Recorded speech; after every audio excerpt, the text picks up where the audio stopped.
بسم الله. أنا عقون Je عمار. m'appelle Ammar Agoun. في 1959 En 1959, j'avais 15 ans. 15 سنة. أنا قلت لكم أنا نسكن هنا. Ma maison était tout en haut.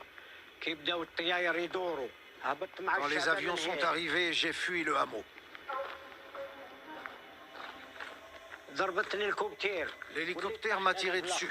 من بعد Je suis tombé et j'ai continué en rampant. من بعد لحقني خويا Mon frère Abderrahman, il m'a suivi. لقينا الغاشي. On a rejoint des gens ici et on est entré avec eux.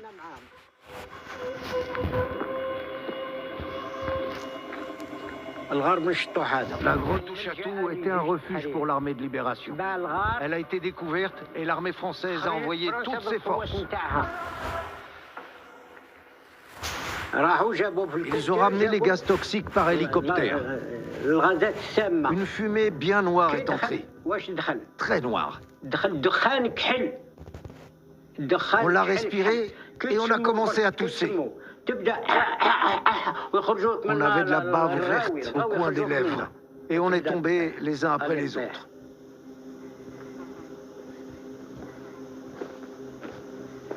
Je m'appelle Mohamed Labassi. J'avais 12 ans ce jour-là. Quand ils ont tiré, c'était comme si du sable nous tombait dessus.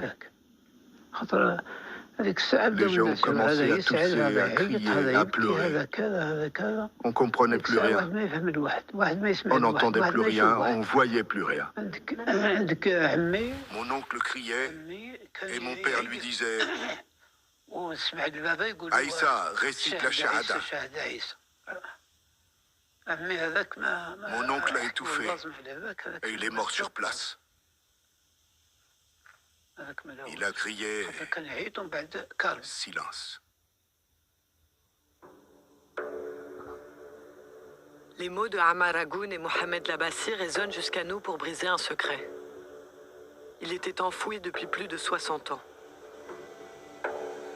Durant la guerre d'Algérie, la France a utilisé des armes chimiques, des armes interdites.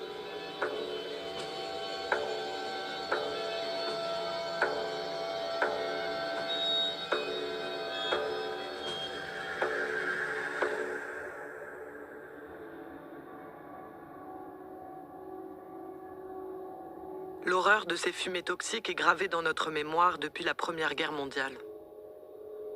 À partir de 1915, l'Allemagne, la France et leurs alliés les utilisent massivement. Chlore, phosgène, gaz moutarde. Plusieurs centaines de milliers de soldats en sont victimes. Les gaz brûlent, asphyxient et tuent. Ces armes invisibles deviennent le symbole de la guerre industrielle. Le pire que l'homme puisse infliger à l'homme. L'arme chimique, elle est associée au poison. Elle est associée à une mort douloureuse, à une mort horrible. Et les Romains le disaient déjà d'ailleurs. Hein, Armis bella non venenis guerri, on ne fait pas la guerre avec des armes empoisonnées. Et donc depuis le droit antique, depuis l'Antiquité, eh bien, l'utilisation des poisons, et en l'occurrence des armes chimiques, eh bien, est prohibée par le droit international et provoque une aversion extrêmement forte de la part des opinions publiques.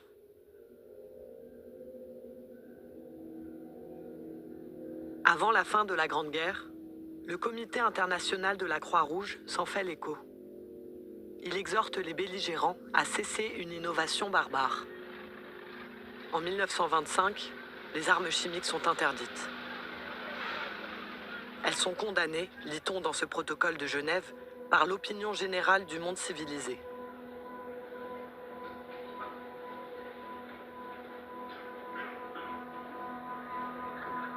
La France est la dépositaire de cet accord, la première des 135 nations à le signer. La fabrication, en revanche, reste autorisée.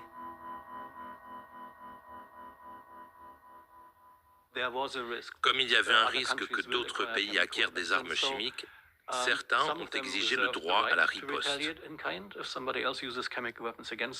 Donc en pratique, ils se sont tous préparés à la possibilité d'une guerre avec des armes chimiques.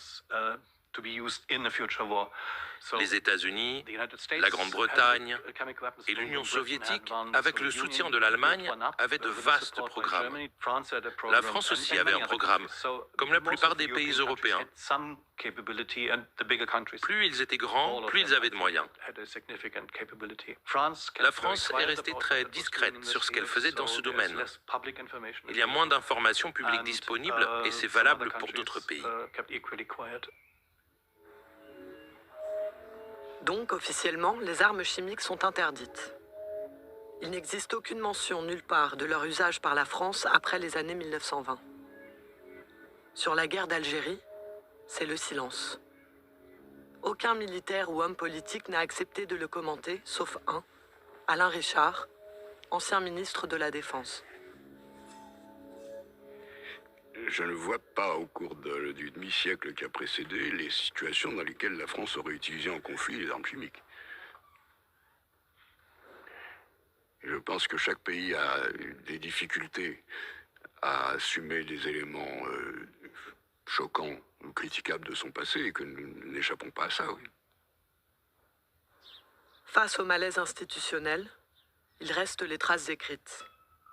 Ordre militaire, compte rendu opérationnel, journaux de marche.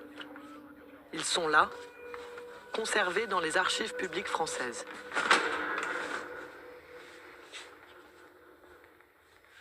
Voilà 7 ans qu'un homme se consacre à les déterrer. Christophe Lafaille est historien. Il épluche tous les cartons de la guerre d'Algérie relatifs aux armes chimiques. Comme ici, aux Archives nationales d'outre-mer, certains documents sont déclassifiés. Mais il se bat contre le ministère des Armées qui refuse l'accès à beaucoup d'autres. J'ai fait des demandes pour pouvoir accéder à ces archives sur la guerre chimique en Algérie. Et là, première demande, refus. Une nouvelle demande de carton refusée. Refus, encore une fois, archives incommunicables. Ce qu'on m'oppose, c'est le code du patrimoine. On me dit les archives qui sont contenues dans ces cartons vont vous permettre de concevoir, donc d'élaborer, de construire, de localiser ou d'utiliser des armes de destruction massive.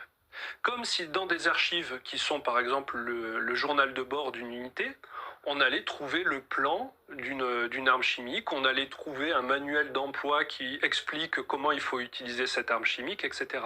Donc ce sont des objections qui sont totalement farfelues. Et ce que ça veut dire, c'est qu'on s'interdit de comprendre ce qu'était réellement la guerre d'Algérie. Heure troublée en Algérie, où en plusieurs endroits du territoire, une série d'attentats ont été commis dans la nuit qui précéda la Toussaint. En 1954, les Algériens du FLN, le Front de Libération Nationale, lancent une vaste série d'attaques coordonnées. Elle marque le début de la guerre de décolonisation, après 125 ans d'occupation française. C'est une guerre de pauvres, qui utilise la guérilla comme moyen d'action. À Batna se sont déroulées les obsèques des 3 soldats du camp militaire, assassinés alors qu'ils montaient la garde. La France de la 4e République veut maintenir l'ordre. Elle l'annonce par la voix de son ministre de l'Intérieur à l'époque, François Mitterrand. Cependant, il semble bien qu'à travers toute l'Algérie, on ait voulu lever le peuple contre celui qu'on appelait l'étranger ou l'occupant, le français.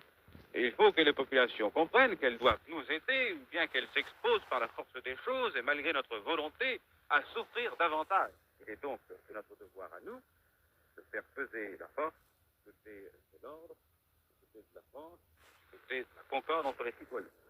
On parle de fellaga et de complots organisés par certaines ligues musulmanes. Les combattants sont désignés hors la loi.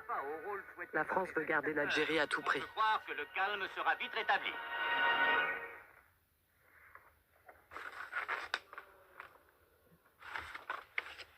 À force de demandes, Christophe Lafaille a obtenu l'ouverture d'un carton d'archives militaires, puis d'un autre, au compte-gouttes. Sans relâche, il a poursuivi sa quête dans les fonds privés, les sites de vente en ligne, les caves des anciens soldats, les greniers de leurs descendants. Ce sont des centaines de documents secrets déclassifiés, avec lesquels il recompose un puzzle édifiant.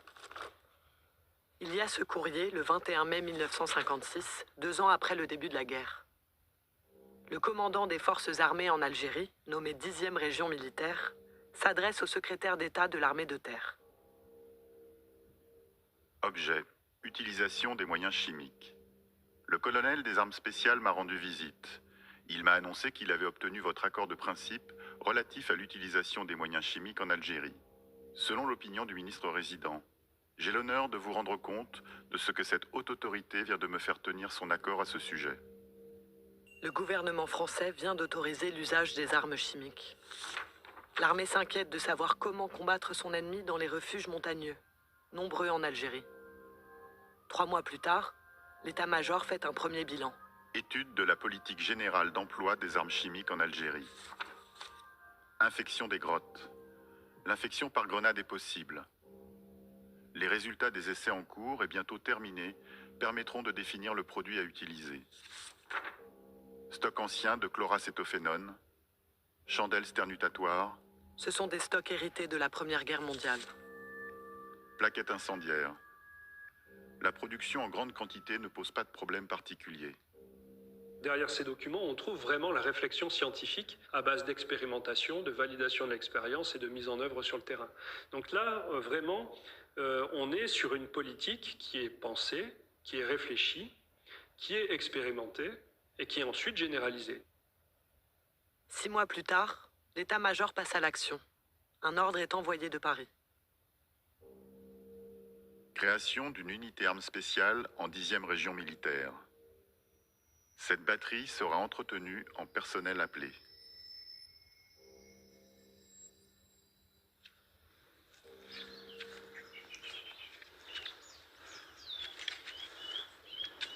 Jacques Huret a servi 29 mois sous les drapeaux.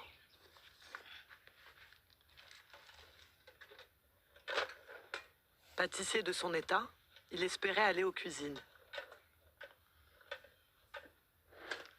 Il est détaché à cette fameuse batterie armes spéciales.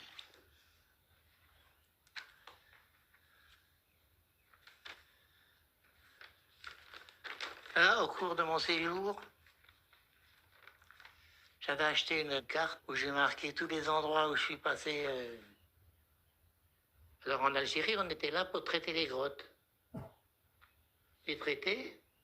Alors, les traités, c'était d'abord... souvent, c'était les... Ils balançaient des gaz pour qu'ils ne puissent pas s'en servir. Parce que dans les trous, le gaz stagnait. Alors là, ça empêchait les rebelles de s'y réfugier. Mais on savait qu'il y avait des trucs qui étaient interdits par la Convention de Genève, mais on ne savait pas quel gaz. On nous expliquait rien. Rien. Jamais on nous a expliqué ce qu'il y avait dans les grenades à gaz, des trucs comme ça.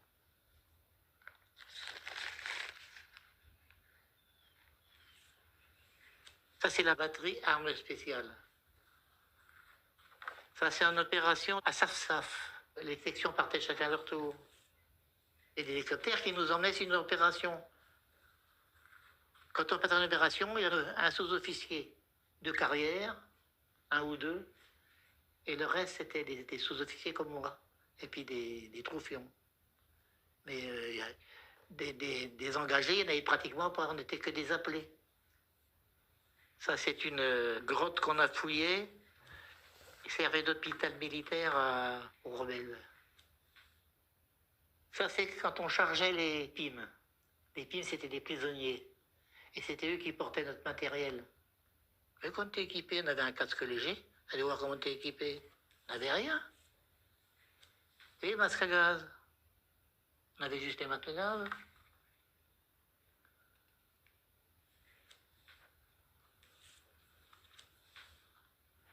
Oui, il y avait des choses que j'ai honte encore même. Il nous arrivait de faire des fouilles. On balançait tout, hein. Jacques Huret garde certains souvenirs pour lui. Il en sort d'autres, comme ce journal de marche des opérations, écrit par un soldat de la batterie armes spéciales. Alors, je ne sais pas si je dois vous montrer ça. Alors, c'était un carnet de liaison qui a été fait Il y a marqué les opérations, vous voyez. Hein. Adieu, salle, boyau, galerie. La paroi verticale est là à 3 mètres de l'entrée. La paroi verticale est là, à 3 mètres de l'entrée. Le seul qui a pu rentrer se replie. 13 heures. La grotte est occupée par les hors-la-loi. Un prisonnier qui servait de guide au 14e régiment de parachutistes a été capturé par les hors-la-loi. La grotte est infectée à 14 heures. À 14h40, un hors-la-loi sort de l'abri, puis 3 autres. Ils sont faits prisonniers. À 16h20, le sergent décide d'explorer la grotte. La densité des gaz ne permet pas la progression dans la grotte. Avant d'utiliser ces armes spéciales, les soldats y étaient formés. Christophe Lafaille a acheté ce manuel d'instruction à un fils de militaire. La loi y est rappelée sans ambiguïté. En vertu d'engagements internationaux, la France s'interdit l'emploi en cas de guerre de certaines armes spéciales. Les gaz de combat, les armes biologiques. Leur emploi ne pourrait donc être justifié qu'à titre de représailles dans le cas où elles auraient été employées sans équivoque par l'ennemi sur des troupes ou populations françaises ou alliées. Voilà. Donc c'est loin d'être le cas en Algérie. Les indépendantistes n'ont pas d'armes chimiques. Ils utilisent les territoires montagneux à leur avantage pour se déplacer, se cacher et attaquer. Les souterrains sont un atout tactique. En 1957, ils sont peut-être 90 000 Algériens à combattre. En face, le gouvernement donne carte blanche à l'armée. L'état-major crée des zones interdites, commence à déplacer de force la population. La torture est généralisée. Les armes chimiques sont déployées.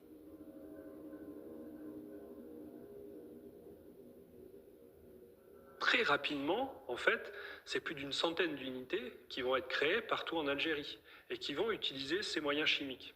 Donc on passe finalement d'un emploi qui pouvait être encore un emploi limité à vraiment un emploi généralisé. Et dans ce cadre-là, le terme de guerre chimique prend tout son sens. À l'été 1958, le général Salan cumule pouvoir militaire et politique en Algérie. Il lègue à son successeur une stratégie éprouvée. Avant son départ, le 30 novembre, il s'adresse directement au ministre des Armées pour souligner l'importance des armes chimiques.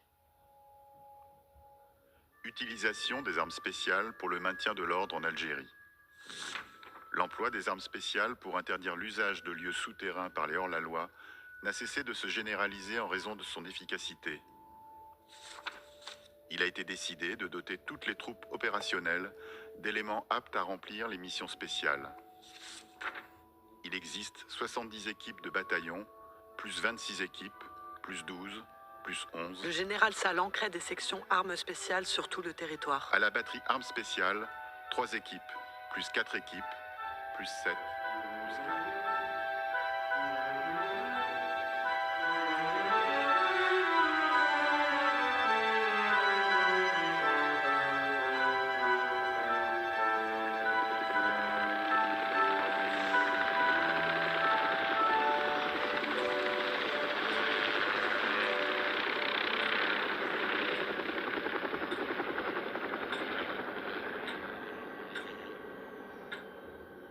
La grotte, on savait qu'il fallait la fouiller. Plus vite elle serait fouillée, plus vite on en finirait. Elle me parlait d'inconscience. Si vous posez des questions, vous ne rentrez pas. Alors, la tactique, c'était ça. La fouiller, la gazer, et si possible, faire sauter l'entrée. Quand elle était occupée, c'était plus difficile, mais ils savaient qu'ils allaient mourir gazés. Ils se rendaient. Après, c'était plus notre ressort. Hein. Jean a passé 28 mois en Algérie. 10 mois en section grotte dans le massif des Aurès.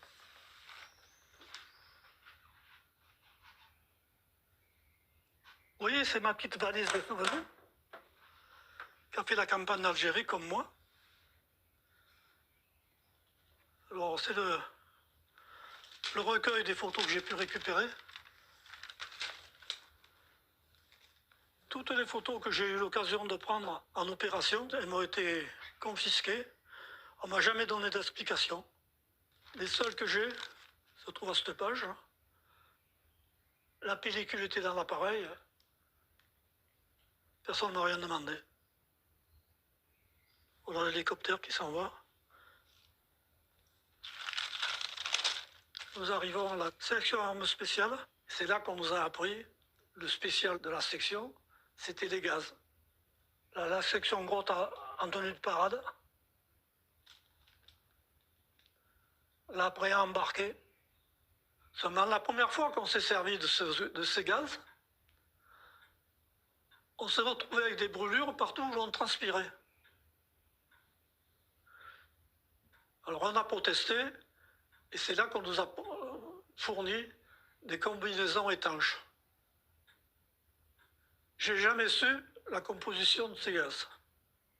Ça se présentait par des grenades ou des pots qui avaient la valeur de 50 grenades. Pour avoir jeté un de ces pots, Jean Vidalin a été décoré. Sapeur de section armes spéciales, courageux et volontaire pour toutes les missions dangereuses, a secondé avec une rare efficacité son chef d'escouade, permettant ainsi la mise hors de combat de 10 adversaires. Cette citation comporte l'attribution de la valeur militaire avec la croix de bronze.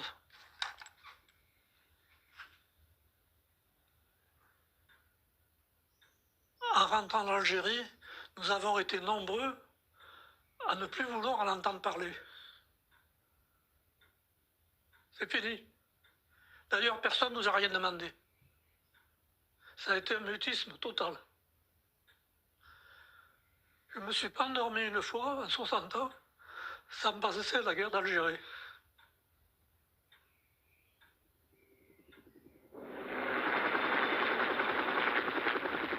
« 6 heures. Le sous-lieutenant sort avec une équipe de la section armes spéciales pour la réduction d'abris souterrains. Arrivé sur l'objectif le 4 mai à 14h45. La grotte est occupée par 11 hors-la-loi, dont plusieurs officiers. Ravitaillement important, une machine à écrire, un transistor. Introduction du tuyau de la soufflerie à 10 mètres de l'entrée. Gazage au moyen de 4 pots de CN2D.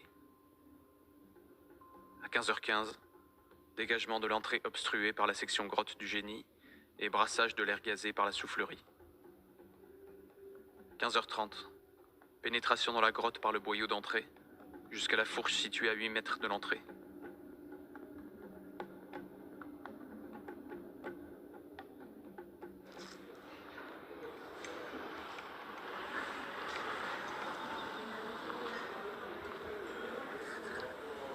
On m'appelait le rat, parce que j'allais partout. On cherchait des petits pour les grottes. Et oui, parce que pour entrer dans les trous à rats, il ne faut pas être gros, hein.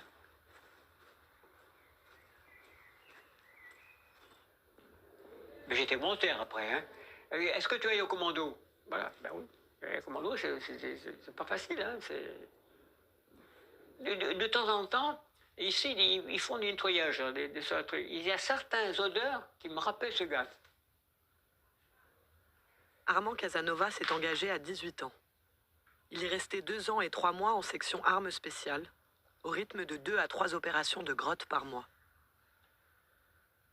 L'odeur du gaz, je le sens encore, hein. Je le sens, il est mémorisé, hein. Je le sens, hein. Puis la mort aussi, il la sent, hein. Ouais, vous savez, quand on a fait 27 mois là-dedans,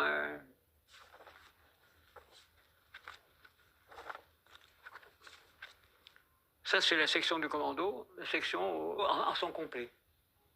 La sergent Pachugui, Ghezani qui a été tué, Slonska aussi, Fischer est mort, je sais pas quoi. Voilà, il ne reste pas beaucoup, hein. Alors, une fois j'ai fait une grotte, c'était, je sais plus quel endroit. Je suis rentré dans la grotte à 2 h du matin, j'en suis sorti à 15 h. 6 heures là-dedans, je ne me suis pas rendu compte. Hein. On fait celui qui n'a pas la trouille, mais la trouille, je peux vous dire, excusez-moi l'expression, on bande que d'une couille. On est vraiment le cœur qui bat à 100 à l'heure. 13h45, la reconnaissance continue. Extrême difficulté de la progression due, d'une part, à l'étroitesse du boyau, au port du masque à gaz d'autre part, qui passe avec difficulté dans les boyaux. Obligation de sortir fréquemment en raison de la très importante concentration des gaz. 16h30. La progression est stoppée par de nombreuses murettes de pierre construites par les hors-la-loi. Début de la démolition. Nous gagnons 2 à 3 mètres dans le boyau de droite. Une fois que je suis rentré dedans, on m'a tiré dessus et en reculant, le masque s'est arraché et je suis resté peut-être une minute sans respirer, parce que la première minute c'est difficile. J'ai respiré un bon coup et puis après je sais pas. Après je suis trouvé à Tizi-Ouzou, à l'hôpital de Tizi-Ouzou, voilà. J'ai fait un mois d'hôpital là-bas. C'est un gaz irritant. C'est mieux, c'est pas comme lacrymogène, c'est pas un vésicant, il brûle pas, c'est pas d'hypérite non plus, mais c'est un gaz lourd. Vous mourrez, enfin, la personne qui était gazée par ça, c'est resté un quart d'heure, il était mort. Il était asphyxié, quoi. À 18h, une deuxième tentative d'exploration permet de découvrir 5 cadavres, dont celui du prisonnier qui avait servi de guide. L'opération est arrêtée pour ce jour. 8h30, reprise de l'opération Grotte. 4 autres cadavres sont découverts. La fouille de la grotte est achevée. L'issue est murée par éboulement des parois à l'explosif.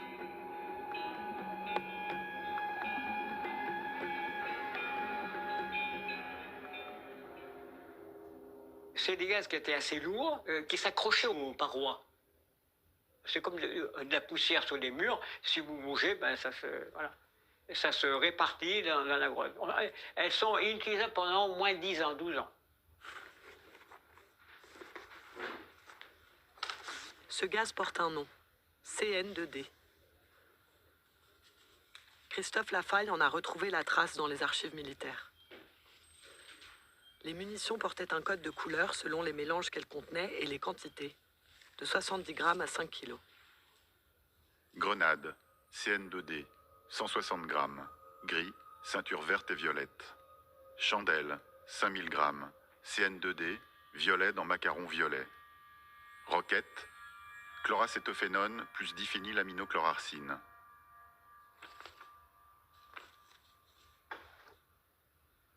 Chloracétophénone, 30 grammes d'EDM, 21 grammes de perchlorate d'ammonium. Les spécialistes capables de définir ces gaz sont rares. Plus encore ceux qui acceptent de nous répondre. Claude Lefebvre est retraité de l'armée française, spécialiste du nucléaire et du chimique. Une émission régulière de 22 minutes quand même. Donc vous imaginez le volume que ça... Alors, le CN2D, vous avez un mélange de dérivés arséniés, qui est la densite, et un dérivé cyanuré, qui est la chloroacétophénone. Là, ce mélange-là, on est sûr que ça marche, quoi. Quelqu'un qui ne se protège pas, qui n'est pas en mesure de se protéger avant l'attaque, au moment de l'attaque, on ne peut plus se protéger. Et il va vomir, il va pleurer, il va avoir les poumons qui le brûlent. En fait, c'est fini, quoi. Le but, toujours, ce but initial, c'est d'empêcher la cible de pouvoir se protéger. C'est ça, le but final. Alors, pour s'en protéger, il n'a qu'une solution, c'est de sortir. De quitter l'atmosphère viciée, ou s'il veut persister à rester, il en meurt.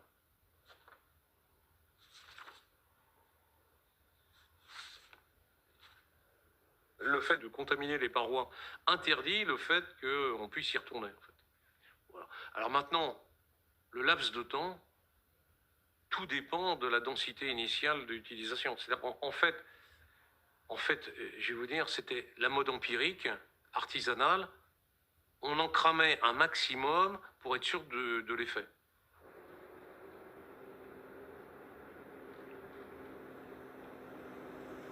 Dans le massif des Aurès, à l'est de l'Algérie, le CN2D a laissé son empreinte indélébile.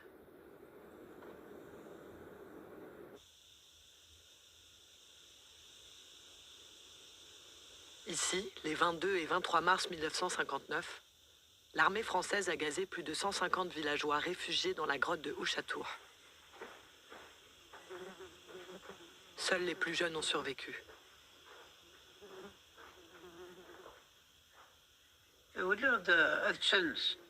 Je suis revenu le lendemain avec ma mère. On les a vus sortir les cadavres. Ils les ont mis dans les tranchées, par 6 ou 7. Là-bas. Tu ne pouvais pas les reconnaître. Ils étaient tout bleus. C'était pas possible de les identifier. Il fallait regarder leurs vêtements. Les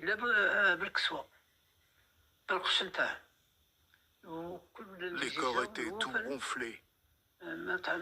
Ils étaient méconnaissables.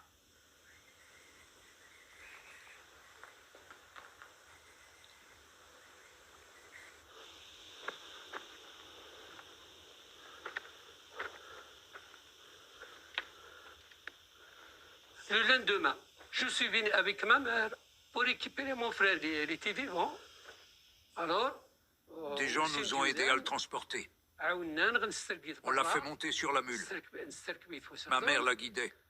Et moi, j'étais derrière. Arrivé à la maison, on l'a lavé. L'eau sortait verte. Comme si il avait pris une douche verte. Je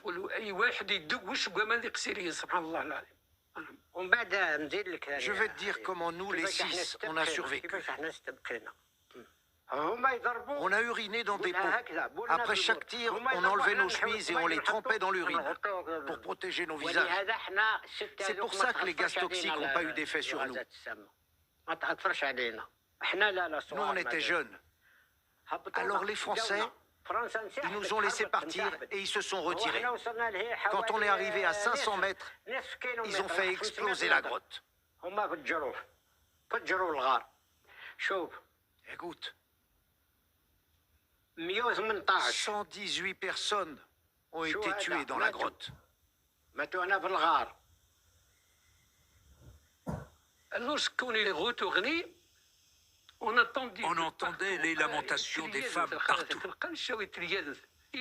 Toutes les femmes pleuraient dans les maisons. Personne n'avait été épargné. Parce que tout le monde a perdu un membre de sa famille. C'était comme un film d'horreur, parce que tu entendais des pleurs partout. On pleurait partout.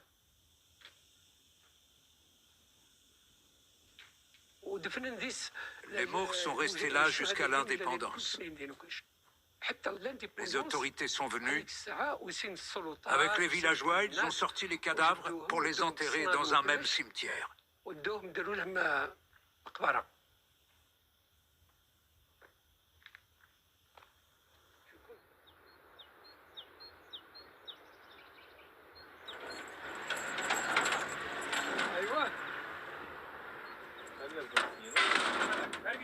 Le monument aux morts honore les victimes de la grotte Ouchatoua.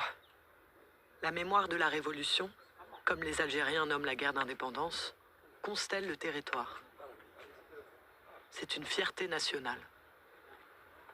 Personne, pour autant, n'a su l'ampleur de cette guerre chimique.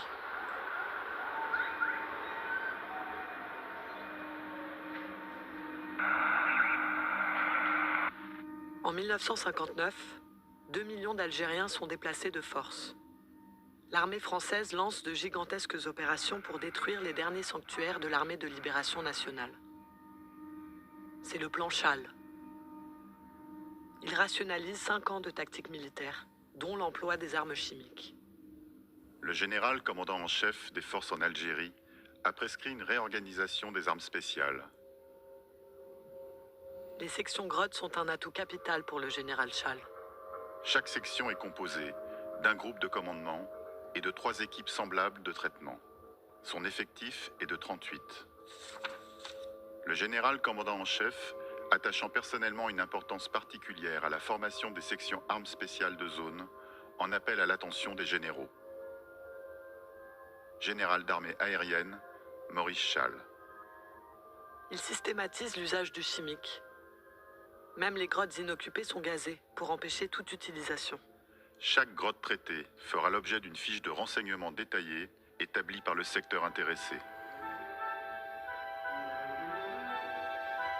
Christophe Lafaille tente de recenser toutes ces opérations. Un travail dantesque. Peut-être 8 à 10 000 gazages dans les reliefs algériens. Il en a localisé 440. À peine 5%.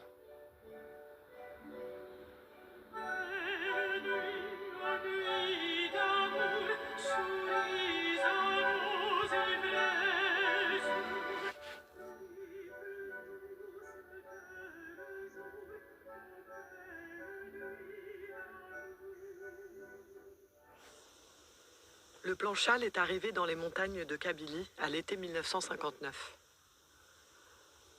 60 000 soldats furent dépêchés ici, dans le massif du Djurdjura. C'est l'opération Jumelle. Cette grotte, appelée la grotte du Lion, fait partie des nombreuses gazées par Armand Casanova.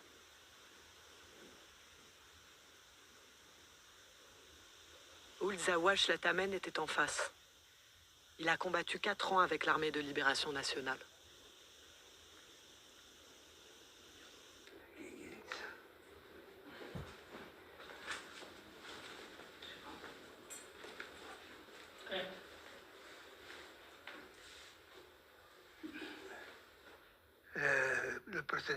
L'opération Jumelle a démarré début 59. Cette période a été terrible quand ils ont déplacé la population. L'armée a installé l'artillerie sur les crêtes pour que personne ne s'enfuit. Et ils ont commencé à bombarder avec les mortiers et les canons.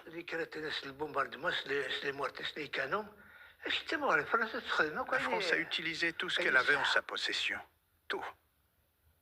Le gaz, l'aviation, les bombardements.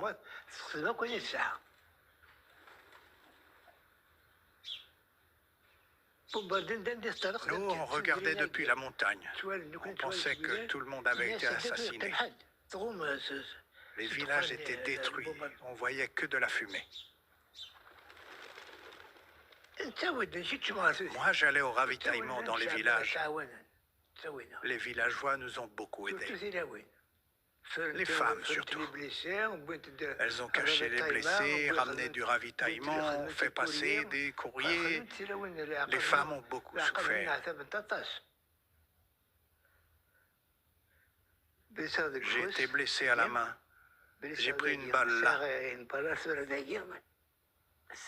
Elle est encore là, mais j'ai plus mal.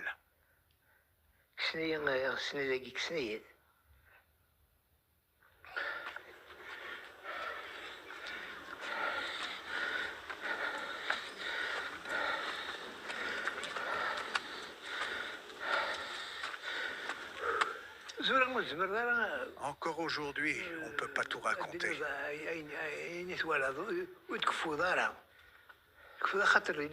Il y a eu tellement de choses horribles que c'est inimaginable. Le premier accrochage a eu lieu là-bas, à côté des maisons. 4 militaires sont morts, plus un chien, une vache, une femme et son enfant. Cette grotte était très grande. Ils ont trouvé dedans l'armurerie, l'infirmerie, l'atelier et l'administratif. Les machines à écrire, le papier, tout ça. Aujourd'hui, ça sent encore le gaz. Moi, ça fait longtemps que je ne peux plus monter.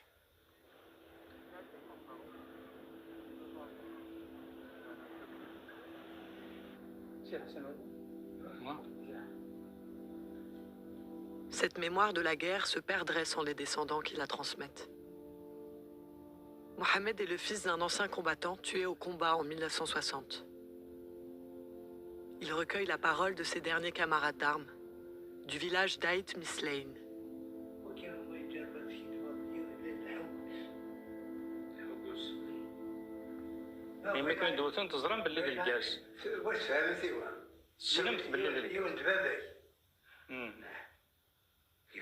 إما كنا المعركة ذكروا شغل كان الجاز فاكسيون شغالين في زمنا لابانتور تذكرنا بيوزع لابان يتشعل تمس شان مزير ما تشعل يلعب ذا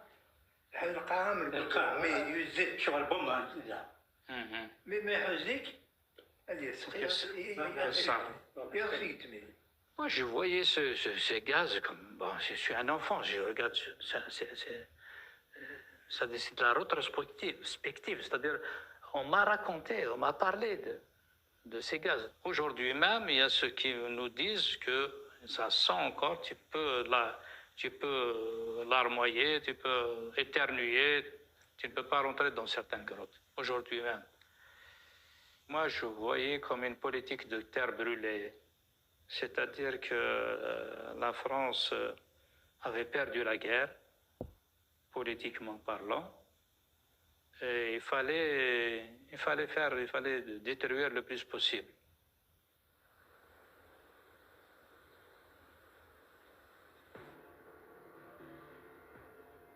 En mars 1962, les négociations aboutissent. Le gouvernement provisoire algérien et le gouvernement français signent l'arrêt des combats.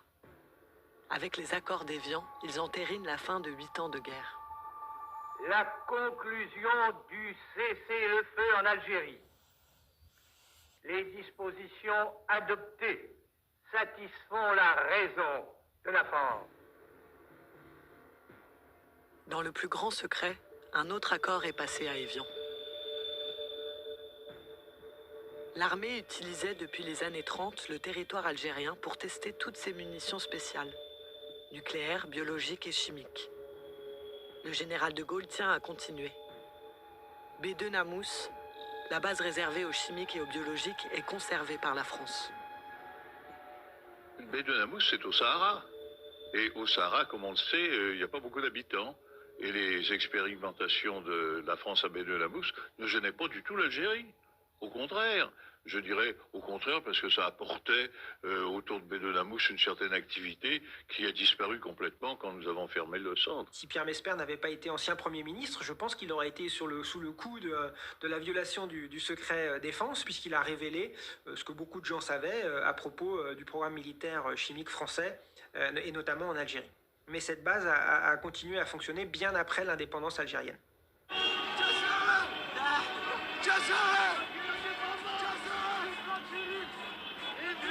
Été 1962 dans les rues d'Alger, c'est la liesse. Les Algériens ont gagné leur indépendance.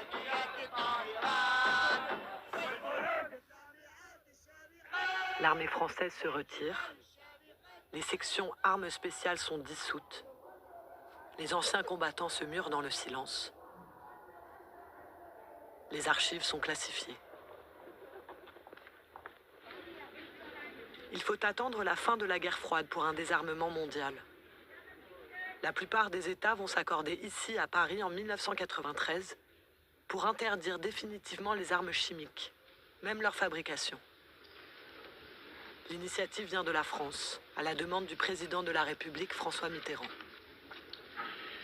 Mesdames et messieurs, l'essentiel a été dit. Pour adhérer à la Convention, chaque État a dû rendre un rapport complet de ses activités chimiques passées. Un historien l'a écrit. C'est lui, Olivier Lepic. J'ai été mandaté par le ministère de la Défense pour écrire l'histoire du programme chimique militaire français. Évidemment, une partie de ce travail reste classifiée puisque j'ai eu la chance d'avoir accès à la totalité des archives qui, pour beaucoup d'entre elles, restent fermées aujourd'hui à la consultation et notamment des chercheurs. Je vais être parfaitement honnête. Le prétexte qui consiste à dire que la consultation de ces archives pourrait permettre à des personnes mal intentionnées de fabriquer une arme de destruction massive, elle ne tient pas la route plus de 5 minutes. C'est un paravent derrière lequel on s'abrite pour éviter de mettre à jour un certain nombre d'autres secrets qui sont des secrets historiques et pas des secrets technologiques. La République française a enterré l'histoire des armes chimiques en Algérie. Mais 60 ans plus tard, les effets des gaz se font encore sentir. Car le CN2D, le gaz utilisé par les sections de grottes, a des conséquences irréversibles.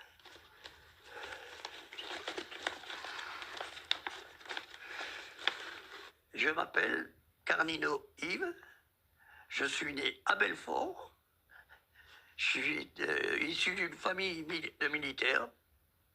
C'est pour ça que la patrie en prenait la patrie en prenait la France. C'est sacré pour moi. La vérité et l'honneur.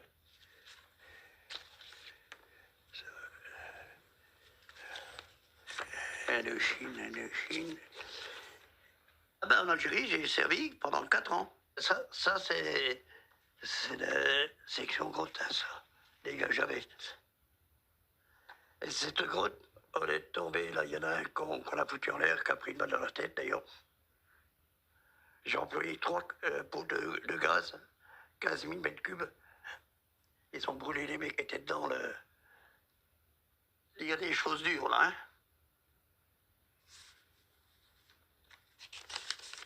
Yves Carnino a été blessé à plusieurs reprises par les gaz qu'il utilisait contre les Algériens. Les bronches, ça s'empire de plus en plus. Si vous voulez, c'est les petites bronches qui sont entamées, quoi. Elles ont plus leur travail vis-à-vis des gros poumons et puis du cœur, de la circulation de sang. C'est-à-dire que ça devient du cuir.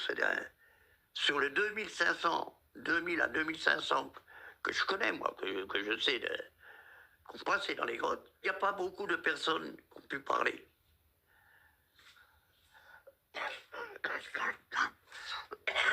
Lorsqu'il a demandé une pension d'invalidité, l'armée n'a pas cru à sa blessure par gaz.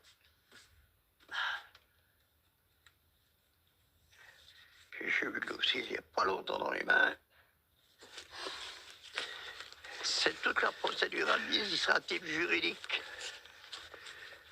J'ai fait 15 ans de procédure contre le ministère de la Défense pour faire reconnaître mes droits. Ça se baladait d'expertise en expertise. Je crois qu'il y a 3 ou 4 expertises.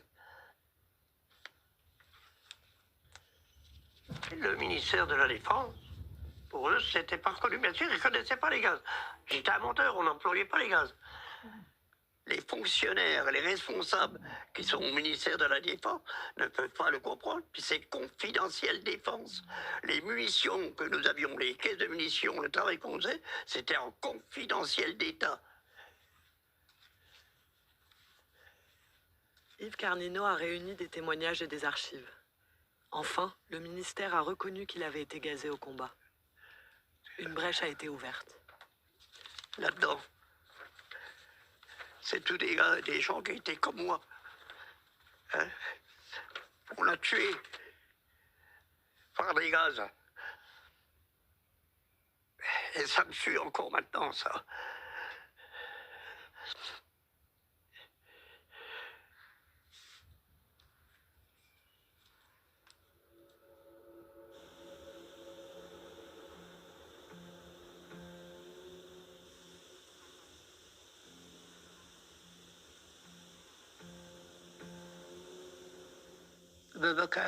Mon père avait des munitions sur lui. Il a dit, je ne sors pas. Mais vous sortez. Il est encore là aujourd'hui. Un rocher lui est tombé dessus. On ne sait pas à quel endroit il est. On l'ignore. On ne l'a jamais retrouvé. Il n'est pas le seul à être resté sous les décombres. Dans les années 70, on en a sorti 5 de plus.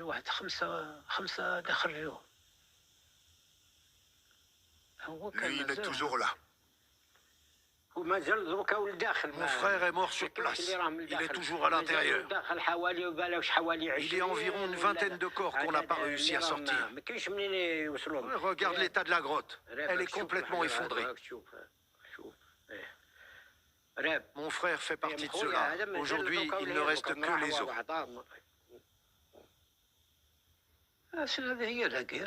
C'est ça la guerre. Tu comprends? C'est normal que j'ai mal au cœur. C'était mon père, je ne l'oublierai pas.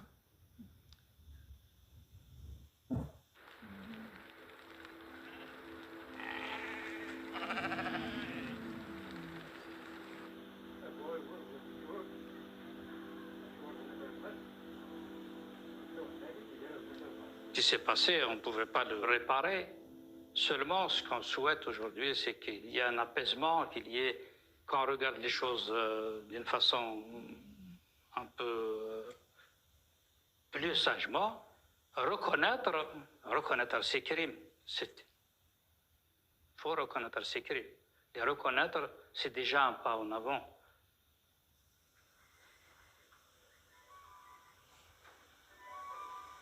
L'usage des gaz asphyxiants ne date pas de la guerre d'indépendance algérienne. Il trouve racine avant.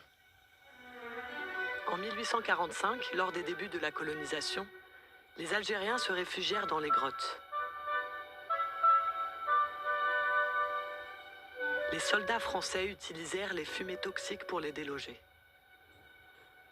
Une de ces opérations, nommée enfumade, fut décrite par un officier. Rien ne pourrait donner une idée de l'horrible spectacle que présentait la caverne.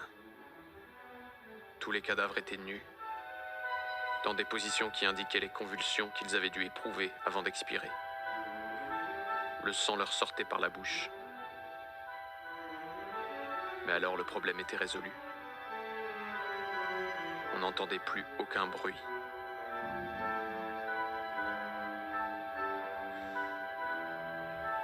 Je pense que voilà, les travaux des historiens l'ont montré, la France n'a pas fait que des choses extraordinaires pendant la guerre d'Algérie. Il y a même eu il faut le dire, des crimes de guerre, que ce soit la torture, que ce soit un certain nombre d'exécutions sommaires, que ce soit l'utilisation de substances chimiques, notamment dans la guerre des grottes, et probablement d'autres choses. Une grande nation est une nation qui assume son passé, y compris ses erreurs, et il faudra qu'un jour la France les assume.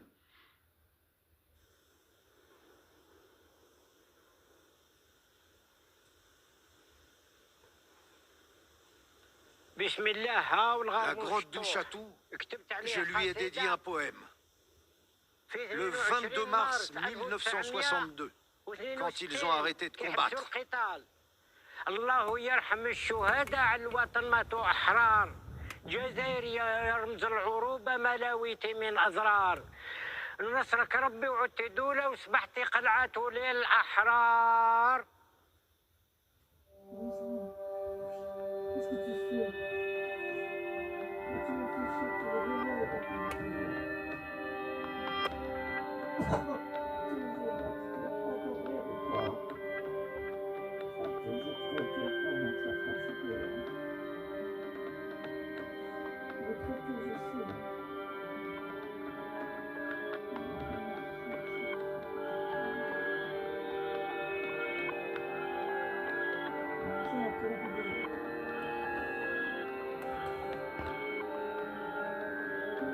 Oh.